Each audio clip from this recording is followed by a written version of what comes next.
Mark, nobody else sings the evangelist the way you do, and it goes beyond the approach, but in fact the approach is already unusual. You come to this piece across a lifetime of performances, but also you've conducted it, you've lived the piece in so many levels. Would you just speak about your journey into this piece? Well, I've had sort of lived through an interesting period, particularly I think because my first sort of experiences of doing Baroque music were in the 80s when the sort of the historically informed practice movement was sort of really taking off, and there was a lot of sort of, they were taking the piece and thinking about it anew. And it was an exciting time. It was you were hearing different sounds. People could start to play the oboe da caccia properly. You had people like, I remember Monica Huggett playing a Barmedich in a performance that was conducted by Ton Koopman with Peter Schreier as evangelist.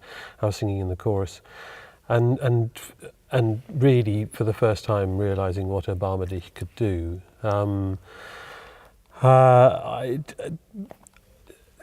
I think the good thing about that time was the sort of the questioning of approach.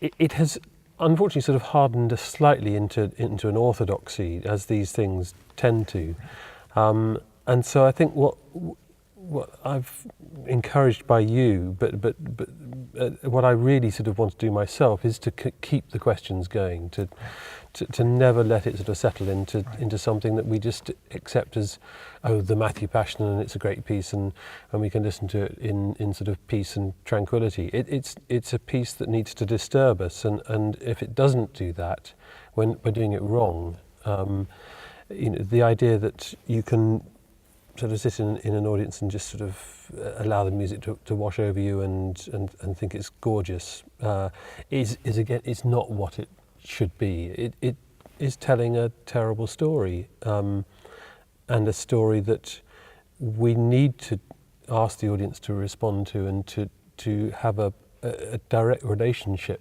to the words, to seeing somebody being spat upon, being hit, being flogged, being mocked in all sorts of ways, and eventually crucified, and somehow we've got to find ways that people can have that sense of urgency and of terror, of profound compassion, all sorts of things that you need to sort of have in this work.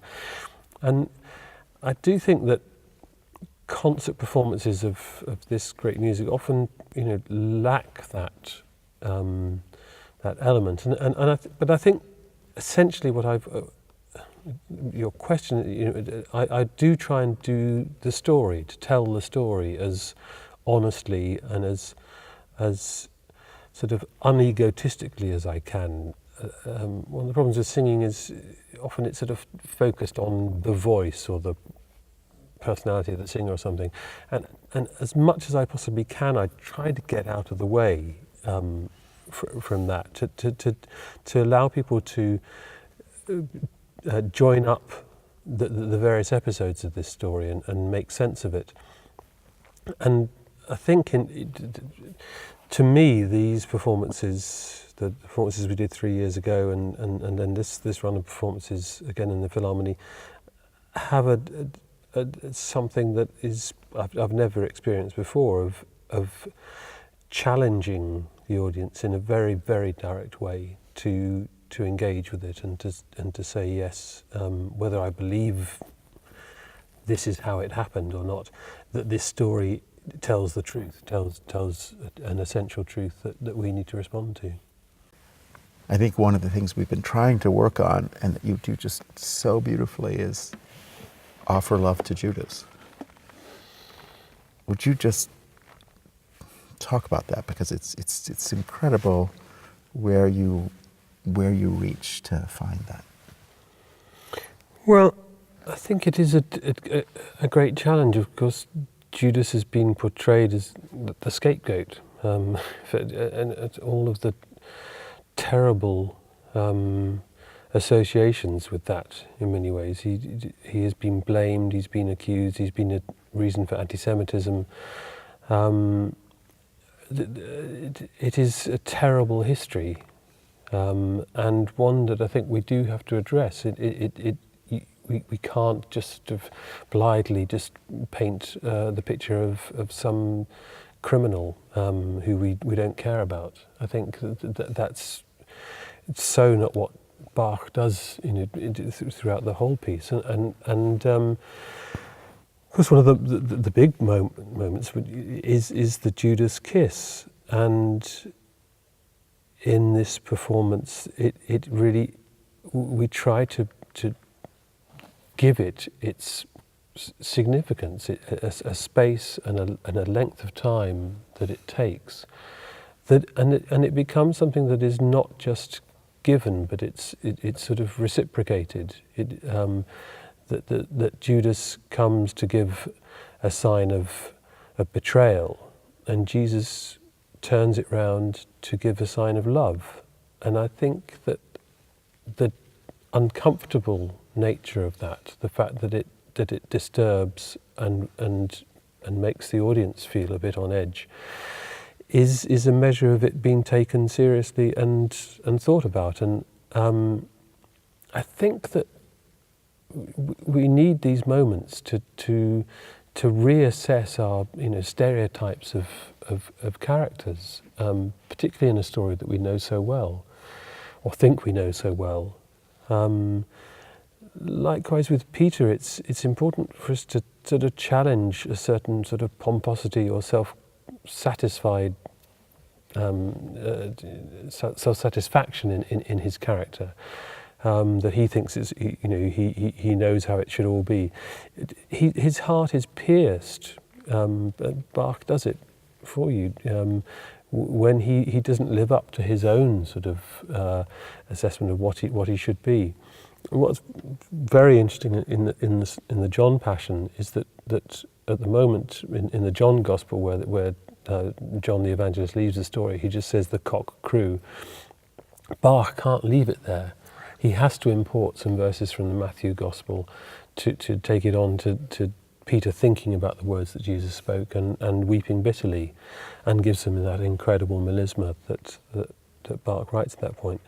These are the sort of intensely human moments of the story, and these are the things that let us into what it should mean, or give us clues as to what meaning we can take from it. It's not, there's not dogma in it. There's not a sort of theological blueprint you can sort of lay over it and say that this all sort of fits this, and however much Matthew sometimes wants to do this, to sort of say that it was all foretold.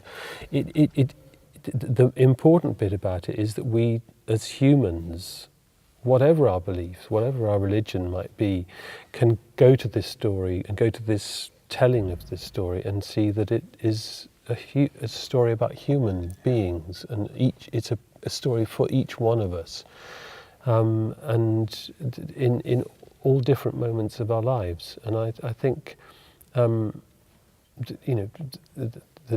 treating of Judas in a way where we don't just condemn him is a very good starting point for that kind of approach. Well, I think it's, again, Jesus was here for the broken, and is here for the broken, and the wounded, and the failures and the ruin. That's where Jesus lived. That's who Jesus chose as his friends. Jesus chose to be among difficult people. Jesus didn't just hang out with nice people. He deliberately was with strange, difficult, needy, and broken, open people. And I think it's what makes Bach's character of choice Mary Magdalene, that he gives the most amount of arias to the alto and really identifies her with Mary very, very powerfully and makes those arias so vivid in their characterizations. Every one of them is set at some extreme, from already the beautiful anointing with tears that Bach handles with these aromatic fragrance of these two flutes, which feels like an ancient Greek healing ritual, as she touches you. And again, this quality of touch in the sound of the flutes, but also that those flutes already prepare Ausliebe, already prepare the embalming, already prepare this sense of a funeral.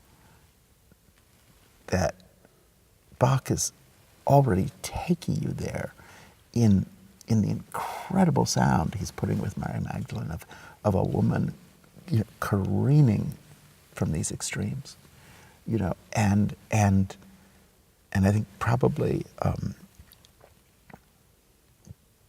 the wildest one is her Golgotha aria. Is it? Yeah. With the double, the oboe da caccia is just going on like a wild jazz concert from the R&B thing from the 50s. But the words in that aria are so extraordinary as well, because again it's an aria like Erwäge in the John Passion. It's telling you to look at something. Use your eyes. See what's going on here. See that there is life and death. And this sort of injunction for us all to dare to look at somebody nailed to a cross and say, is there any meaning in it? That is the great challenge of it all. And without that, it doesn't mean. I think to just blindly accept that somehow salvation is there, without the question, without the questioning, without the sort of process of sort of trying to continually ask, was it worth it? Was your suffering for anything? Did it mean anything? It's just sort of preaching to the converted, as it were, and of no great relevance to me. But if the question is there, if the sort of constant challenge to each one of us, and that's what an aria like Zayat brings. It brings this idea that we've got to understand images of it, that the arms of Jesus on the cross are somehow like the wings of a mother hen with gathering her chicks underneath her wing. I mean, what extraordinary poetry is that? Beautiful. It's so beautiful. And it is one of the strangest pieces of music. I mean, Bach writes the most extraordinary sort of oboe da caccia sounds in that, which just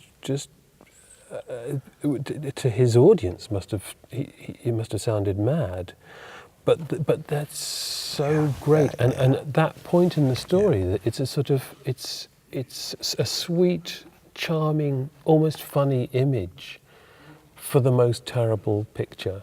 Right. And the idea that Bach can bring this into to his passion at that moment is we need to be absolutely amazed by it. Talk about the viola da gamba and Bach, because that's a really special instrument, and the two gamba arias are so amazing in Matthew Passion. One, the Guldur aria of this, what it means to remain silent in the face of injustice and not add to it, not add to the injustice, but actually, what is that silence about? And Bach writing everything that's inside that silence into the gamba part, and creating this incredibly tense, overwhelming, unbearable silence out of all of this anger and sense of injustice. So it becomes pregnant. And then, of course, the Way of the Cross, where Bach uses the gamba as an image of the cross and uses the double bass as an image of the cross and creates the way of the cross literally between these two instruments. Well, I mean, the viola da gamba was an old instrument in Bach's time. It was not one that was being written for a great deal in his lifetime. But I mean, Bach was an artisan musician. He came from a family which went back generations of town musicians and church musicians, and he had a sort of real relationship with the music of the past. He would have learnt music really by copying out parts, and you notice in Bach's writing when he does this is he sort of learns composition as he goes along, and in the various different versions of the John Passion, for example, when he comes to write a fair copy, he sets out to write a sort of final version, as it were, of the John Passion. He only gets through 10 numbers, but the opening chorus of the John Passion has about 200 minor changes from the previous version that he'd used, and it's simply because he's sitting there and he's composing it in his head. But that's his attitude to composition. But the gamba would have been something that, fundamentally the visual image of the bow going across the strings and would have it does mean to him something about the cross and its use in that extraordinary aria Komm süßes Kreuz is definitely there. It also gives us a sort of chance to hear strange sounds which do connect, I think, with other eras, with other.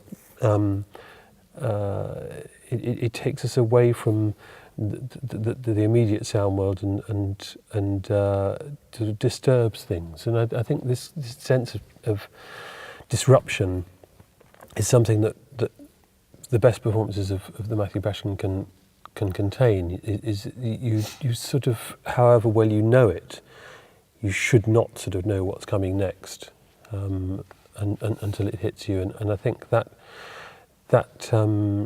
suspension, sort of moment by moment of the story, you dispels complacency, and that's sort of what we're trying to do. Well, I have to say, it's very rare to have a piece of one of the most massive architectural structures in the history of Western music have virtually no symmetries. So the image of it as a cathedral just literally doesn't hold. Bach is so interested in the moment to moment, and is so interested in now a completely new sound, now a completely new experience.